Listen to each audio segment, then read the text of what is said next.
तो ये साधु संत नहीं हैं। अनुरुद्धाचार्य को देख लीजिए, बागेश्वर को देख लीजिए, रामभद्राचार्य को देख लीजिए।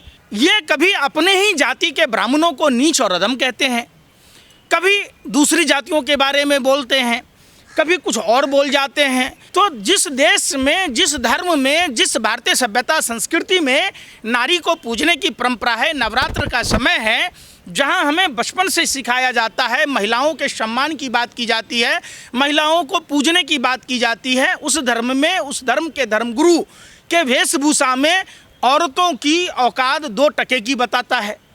हद तो तब हो गई जो राष्ट्र निर्माता, आधुनिक भारत के निर्माता, आधुनिक भारत के शिल्पीकार, जो कई भाषाओं के ज्ञाता हैं, प्रखंड विद्वान हैं, प्रकांड विद्वान हैं, जिसकी लोहा पूरा विश्व मानता था, जिसने भारत का संविधान लिखा, कहते हैं इनको संस्कृत नहीं आता था। अरे भैया, तो तुमको संस्कृत आता है तो कौन सा बड़ा तीर मार लिया है? जरूरी है कि इंसान को संस्कृत ही आएगा या कोई एक भाषा आएगी तभी वो ज्ञाता है? गोस्वामी तुलसीदास ने रामचरितमानस की रचना की अवधि में की, संस्कृत उनको नहीं आता था। तो क्या वो रामायण रामचरितमानस गलत है? वेद व्यास जी, तमाम साधु संत हुए, सूत जी महाराज हुए, सभी अलग अलग जातियों के हुए। इस सनातन परंपरा में मानव के मानवीय गुण होने चाहिए। मानव का गुण है, मानव में जो 10 गुण हैं वही ज्ञानी है, बाकी सारे नर श्रेष्ठ हैं। भगवान खुद बता के गए नर ही श्रेष्ठ है। ये बाबा धर्म की बात ना करके अब ये उल्टी सीधी बातें क्यों कर रहे हैं? ये मानसिक संतुलन खो चुका है, निश्चित तौर पर ये पागल हो गया है, ये सरकारी एजेंट है, इसीलिए सरकार ने इसको ज्ञानपीठ का पुरस्कार दिया। ये दुबे, तिब्बे, चौबे, पता नहीं क्या नीच और अधम कहता है। जब भगवान खुद आए हरियाणा में, हरि का आना ही हरियाणा, तो वहाँ कहा कि नर ही नारायण है, नर हर नर श्रेष्ठ है। और तुलसी का पत्ता क्या छोटा क्या बड़ा, ये औरतों को सुनो, अरे यार सुनो, अरे सुन दो यार, देश की महिलाएं, माँ बहन, बेटियों को 2 टके की बताए तो वो गैर संवैधानिक नहीं है। अगर हम चोर को चोर कह दिया, दिमाग से अंधे को अंधा कह दिया, तो गैर संवैधानिक हो गया। सबसे पहले ऐसे फर्जी कलजुगी रावण कालनेमी को जेल के सलाखों के अंदर बंद कर देना चाहिए। ये समाज को दूषित करते हैं, सनातन को बदनामी दिलवाते हैं। ऐसे सभी फर्जी साधु संतों की गहन जांच होनी चाहिए और इनकी जगह जेल के बाहर नहीं, जेल के अंदर है। भगवा इंसान तब पहनता है जब त्याग, तपस्या, बलिदान, क्षमा और परोपकार की बात की जाती है, मानव के कल्याण की बात की जाती है, विश्व के कल्याण की बात की जाती है।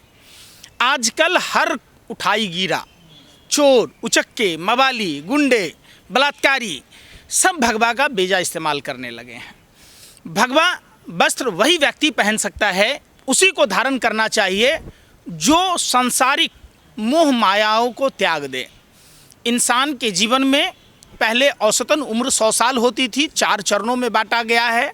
और निश्चित तौर पर जिस उम्र में ये साधु संत बनकर अनर्गल बयान दे रहे हैं, सत्ता का भूख इनको इतना जगा हुआ है कि ये कुछ भी बोलने से परहेज नहीं करते।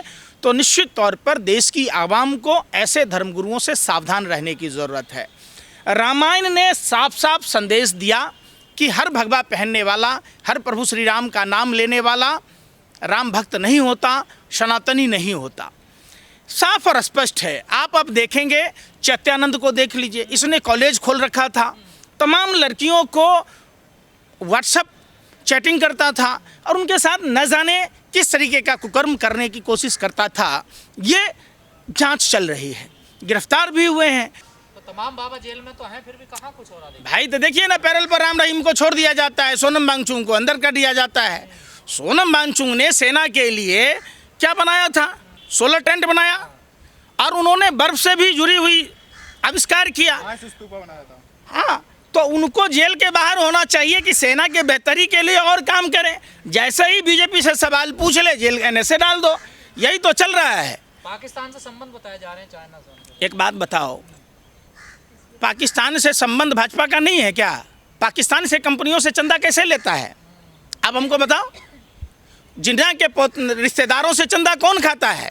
कौन पाकिस्तान जाके बिरयानी खाता है, कौन पाकिस्तान से साड़ी लेता है, कौन पाकिस्तान डे पर बधाई देता है, कौन जिन्ना के मजार पर चादर चढ़ाने जाता है, कौन इलेक्ट्रल बॉन्ड में चंदा लेता है। तो आप संबंध क्या, तो उनको जेल नहीं होना चाहिए? ये सब मनगढ़ंत बातें। हिंसा भी तो भड़का रहे, क्या हिंसा भड़का दिया? भाषण में हिंसा। अरे भाई, प्रधानमंत्री ने खुद जाके वहाँ लोकसभा चुनाव में बोला था कि और लेह लद्दाख को पूर्ण राज्य का दर्जा मिलेगा। ये तो हर हर हर कदम झूठ ही बोलते हैं, इनको तो खुद ही नहीं पता है। कोई ऐसा घंटा बता दो प्रधानमंत्री झूठ नहीं बोलते हैं। प्रधानमंत्री ने क्या कहा था? हर तीसरे दिन, हर दूसरे दिन, हर दिन क्या कोई यूनिवर्सिटी बना, IIT IIM बना? पूछा हो कभी? रुपया को डॉलर के बराबर करने की बात की थी, हो गया। 2 करोड़ युवाओं को रोजगार देना था, हो गया। तो प्रधानमंत्री का काम भर दिन झूठ बोलना है। कब वो सच बोलते हैं ये किसी को नहीं पता है। वो दिव्य दृष्टि जिसके पास होगा वही प्रधानमंत्री की सच्चाई को पकड़ पाएगा। सोनम वांगचुक की बात की आपने। देखिए, पूरे देश में झूठ बोलते हैं, अमित शाह हो या प्रधानमंत्री मोदी हो, ये झूठ बोलने के, गाली गलौज के और नफरत फैलाने के ये HOD हैं। अमित शाह से कोई पूछे कि ऐसा कमज़ोर गृह मंत्री, ऐसा कमज़ोर प्रधानमंत्री जिसका दंश पूरा देश झेल रहा है, जिस स्टेट में चुनाव होता है वहाँ घुसपैठियों की बात कहते, तो गृह मंत्री जी सबसे पहले आपको ये बताना होगा कि गृह मंत्रालय आपके पास है और देश के प्रधानमंत्री को ये पता है, ये इस बात के विशेषज्ञ हैं कि समस्या सरहद पर नहीं, समस्या दिल्ली में है। दिल्ली में आप दोनों बैठे हुए हैं रंगा बिल्ला। तो बिहार में कैसे घुसपैठिया आ गया, कैसे घुसपैठिया नौकरी छीन रहा है, रोजगार छीन रहा है। और सबसे बड़ा सवाल है कि घुसपैठिया अगर वहाँ वोटर आई कार्ड बना रहा है, घुसपैठिया अगर आधार कार्ड बना रहा है, घुसपैठिया अगर नौकरी ले रहा है, तो बेहद शर्म की बात है कि देश के प्रधानमंत्री और गृह मंत्री को इस्तीफा दे देना चाहिए। कल पाकिस्तान से इंडिया मैच जीती है, उसके बाद इंडिया ने ट्रॉफी नहीं ली, कैसे देखते हैं उनकी इस? देखिए, सबसे पहले तो मैच होना ही नहीं था।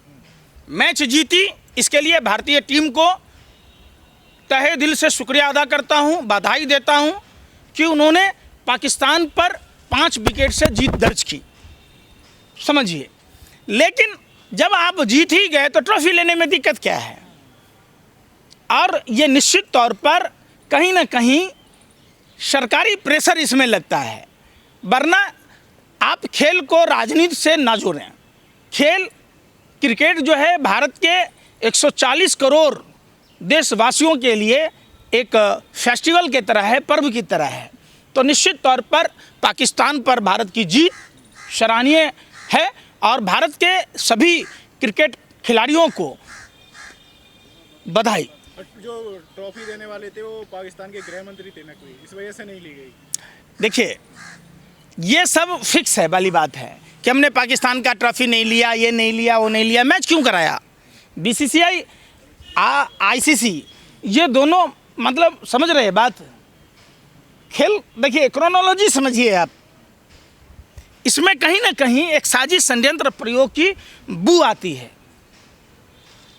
आप हंस खाए, हंस का वो पैर मातर वाली बात कर दिए। जब आपने क्रिकेट खेला तो ट्रॉफी लेना चाहिए, ये सरासर गलत है।